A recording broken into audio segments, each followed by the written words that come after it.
Okay,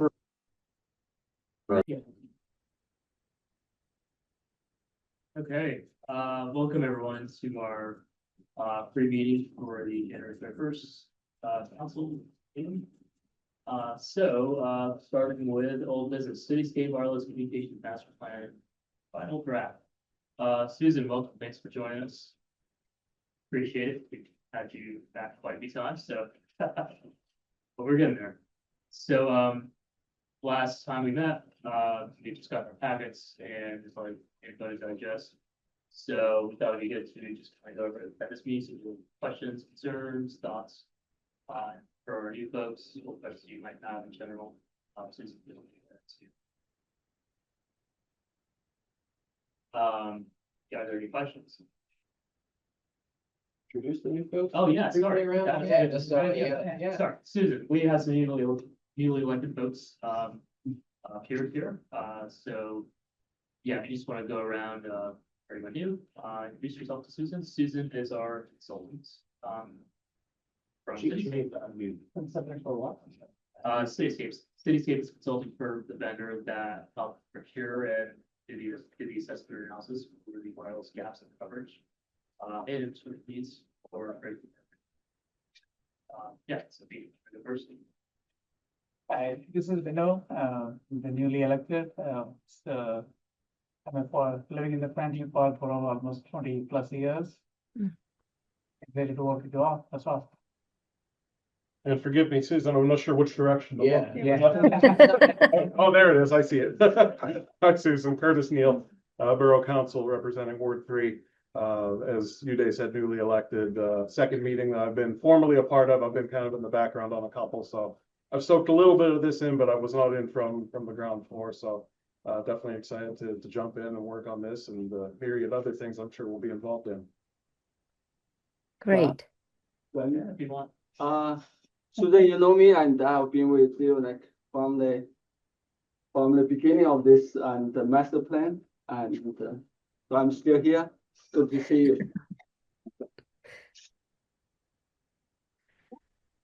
Oh yeah, okay.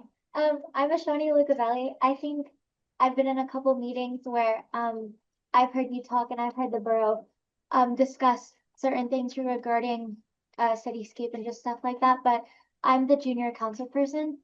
Yeah, I'm excited to hear more for this year. That's great.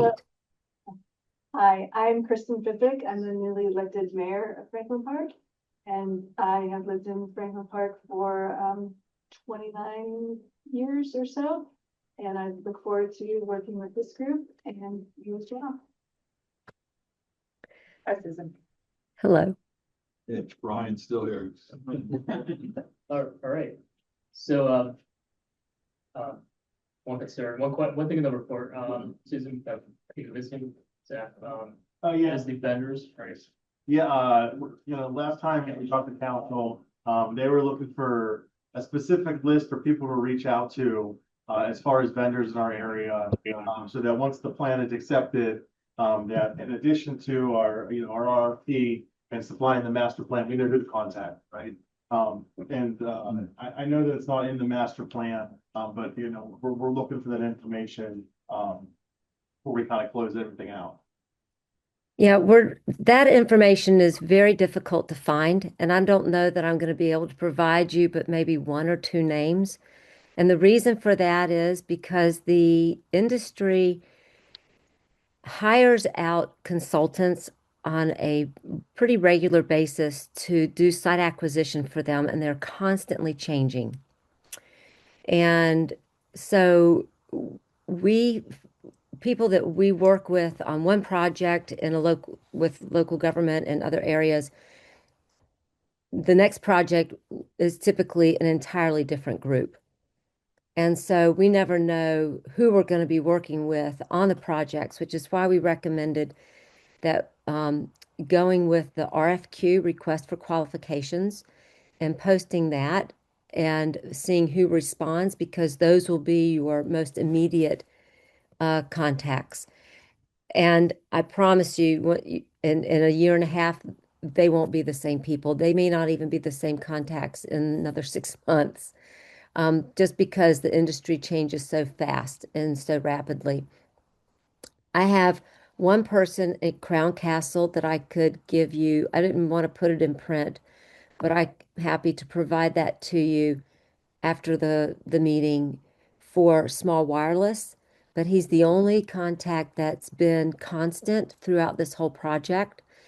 And I can share with you the name of the person that I reached out to at Verizon, who I finally got contacted with to get the small wireless facility information from that installed along your street there. But those are the only two that I have.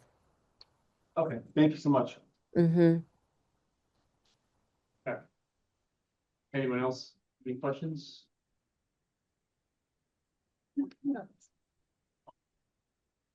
Okay, so if there's no questions, then are we considering this fine? We'll have to. Cityscape to finalize this, put in final form and send it to us to accept. Anything else? This is the final one. No changes? This is it. Congress approving final thing. Yes, we Actually, I do have a quick question. Mm-hmm. On page 40, the first paragraph, it talks about more 60% of address points have spotty or unreliable service. And with the plan that you all recommended to implement the new infrastructure, Mm-hmm. just 3 new macro towers and 16 small cell facilities, would extend service to 45% of the address points currently lacking coverage. When you say lacking coverage, does that mean that have no service whatsoever? Or are you talking about the ones that have spotty or unreliable service? Or are those all lumped together? Okay. I'm on page 40 and I am. That first paragraph. Mhm. Those are the areas that are currently the black dots and would turn to a non-black dot after the sites. If those sites are installed, you would have significantly improved coverage to those areas that are lacking coverage presently. So that would be the black dots. Okay, lacking, I mean the ones that the black dot that says not covered. Correct. Got it, thank you.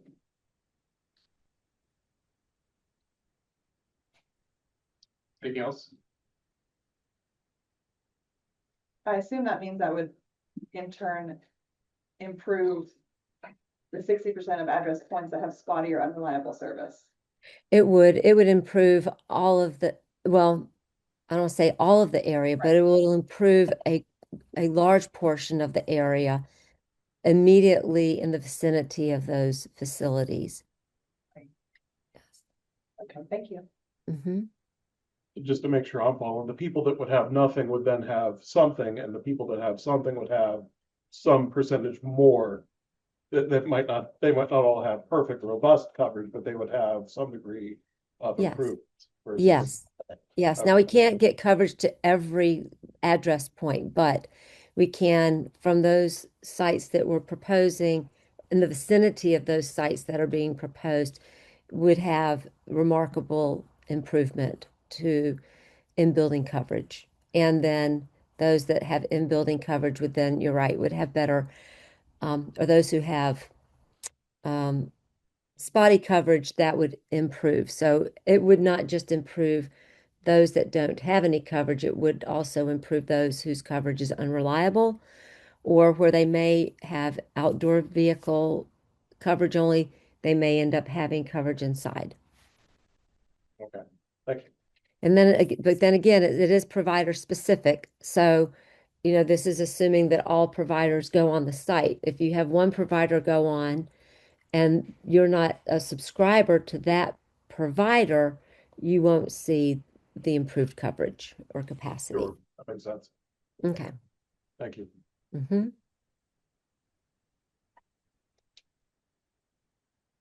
Okay, anyone else? Okay, if not, if we're good. Are we good at authorizing payment? The motion. I think before we've just done it by directions around the table. If anybody objections, we would address it. Okay, just going around, is there any objections to closing this out? And issue a final. Okay. Okay. Right. Okay, Susan, thanks. Welcome to stay on. if you want. Indeed. Indeed. Well, I just wanted to just thank you very much. This is a great project. It's always interesting to me to see how it plays out because every community is different. So it's always interesting to me to see what the final, solutions might be.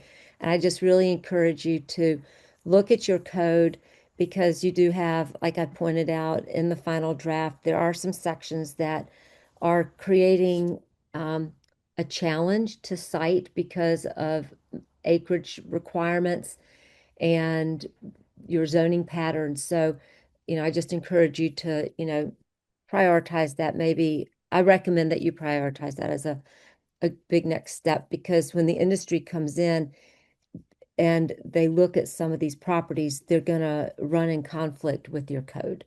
So that's something to maybe think about for your next step. So, but thank you. Appreciate all of your support. It's been a great project. Thank you very much. Thanks, Susan. Bye-bye. Okay, then moving on to new business, review the agenda for this evening, that's it, you say now? Yeah, we'll be swearing in our newest officer who has been working and otherwise sworn in, so more ceremonial. It'd be great to see him and for new members as well. We have a civil service process in place dictated, mandated by the Borough Code. So any new hires as well as promotions in the police force, because we've only 3 officers, goes through a civil service process.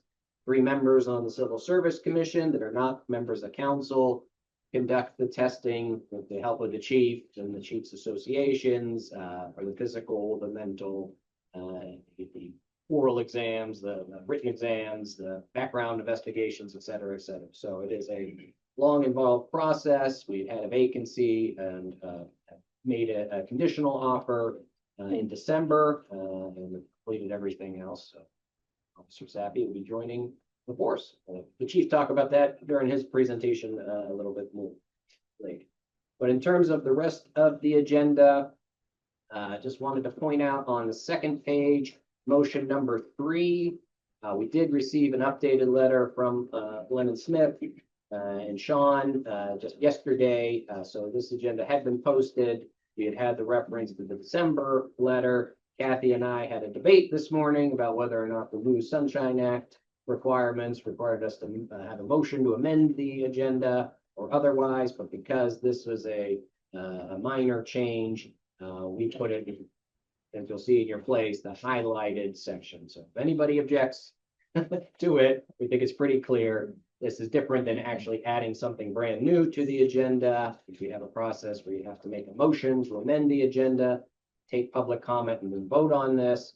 Something like this is similar to a Robert's Rules amendment or something on an already stated agenda. So that's why that is highlighted.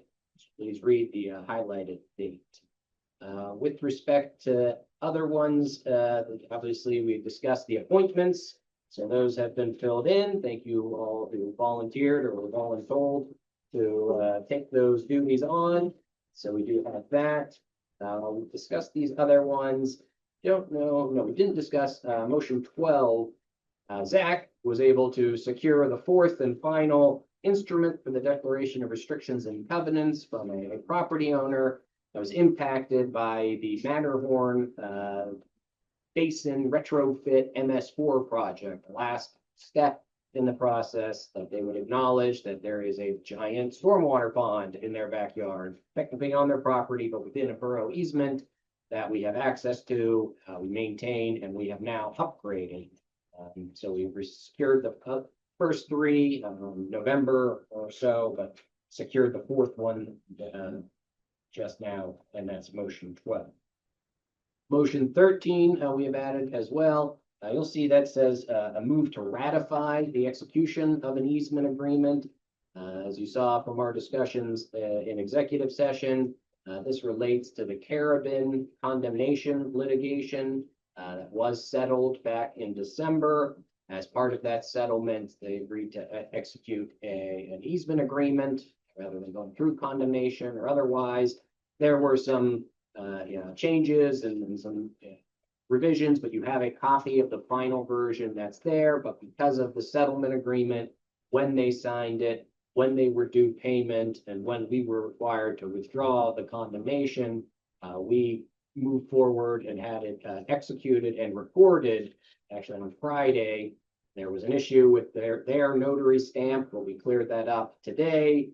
It was blurry, or so, not our notary stamp.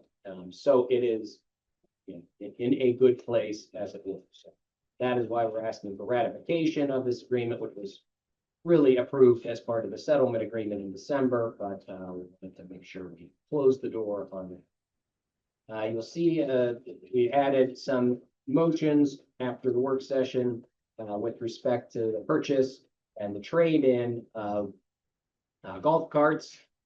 Under public bidding requirements, we can go out to bid in certain thresholds. We have to get 3 quotes, and other thresholds that are a little bit lower, and everything below.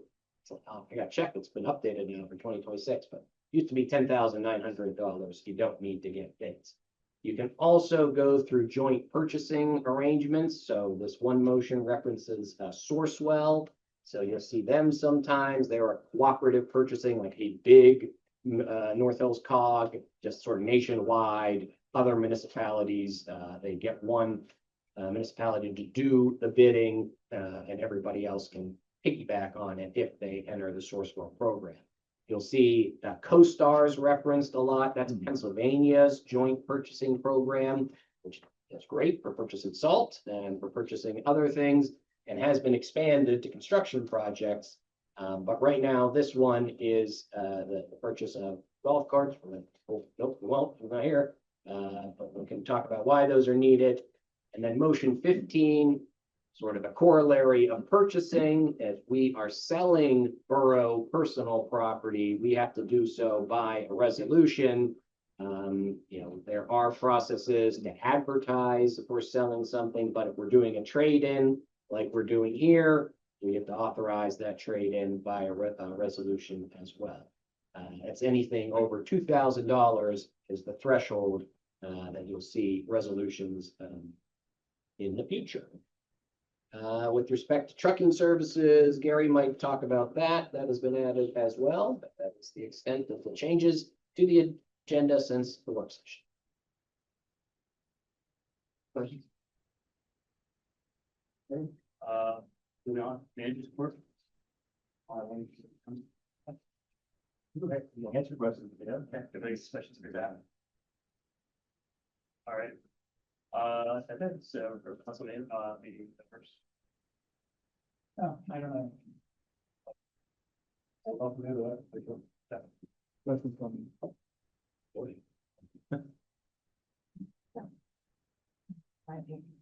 A couple things, the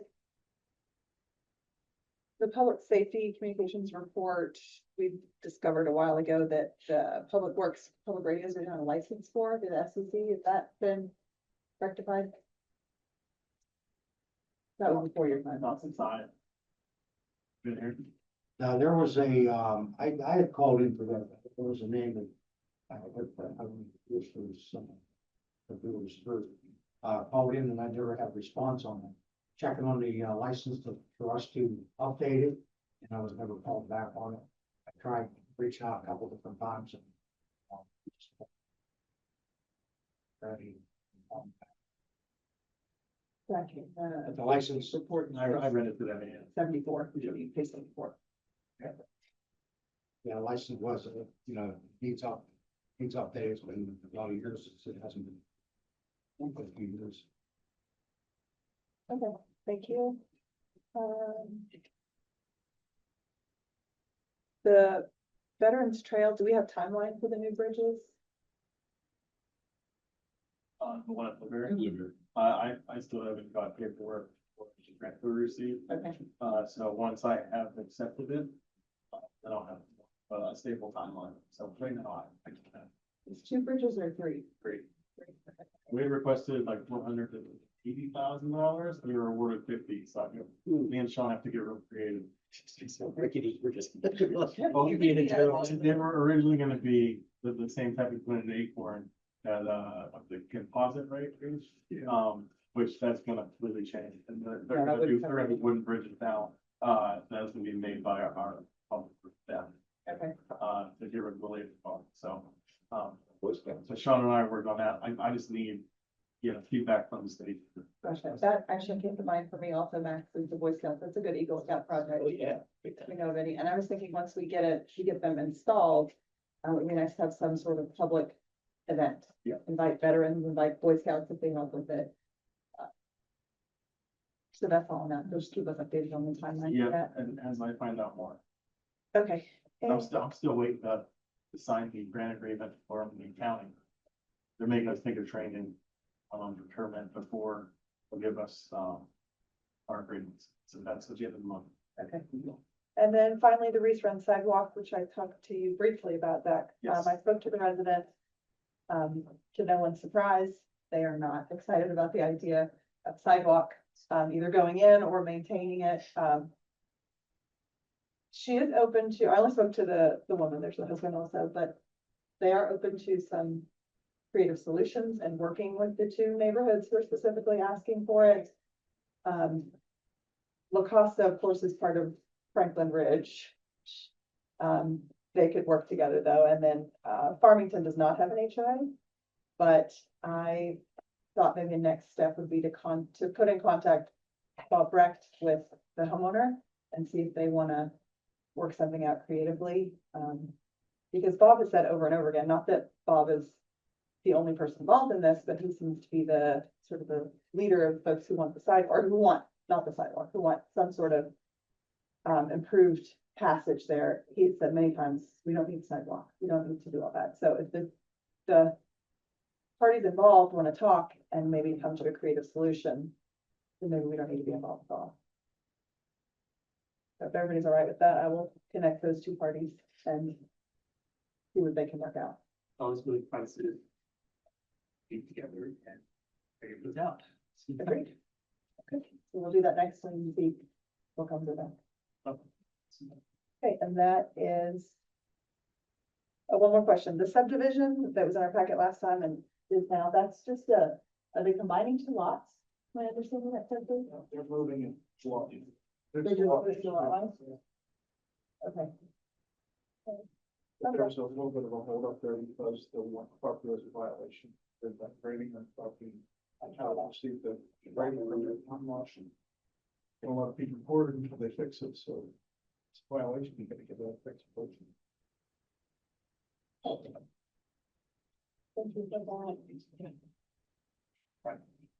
At our land use meeting as scheduled, Uday Tim, Zach, Laura, Kristen and I discussed the data centers and the batteries. And we created a draft ordinance that we'll review, hope to send up to council for its review next.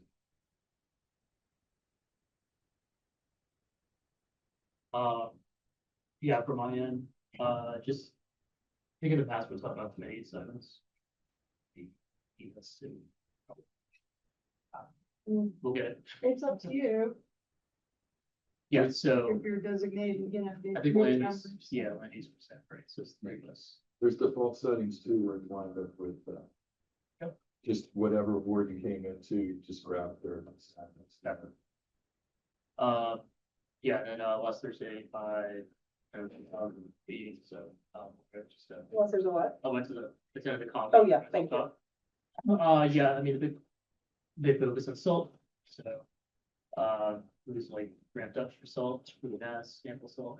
So it was like with my salt fees added. According to what they said on the call. But yeah, nothing for shattering. That's pretty much all I have. Okay, so, we have an executive session? No? Yeah, thanks. Hey, well, we have like 33 minutes.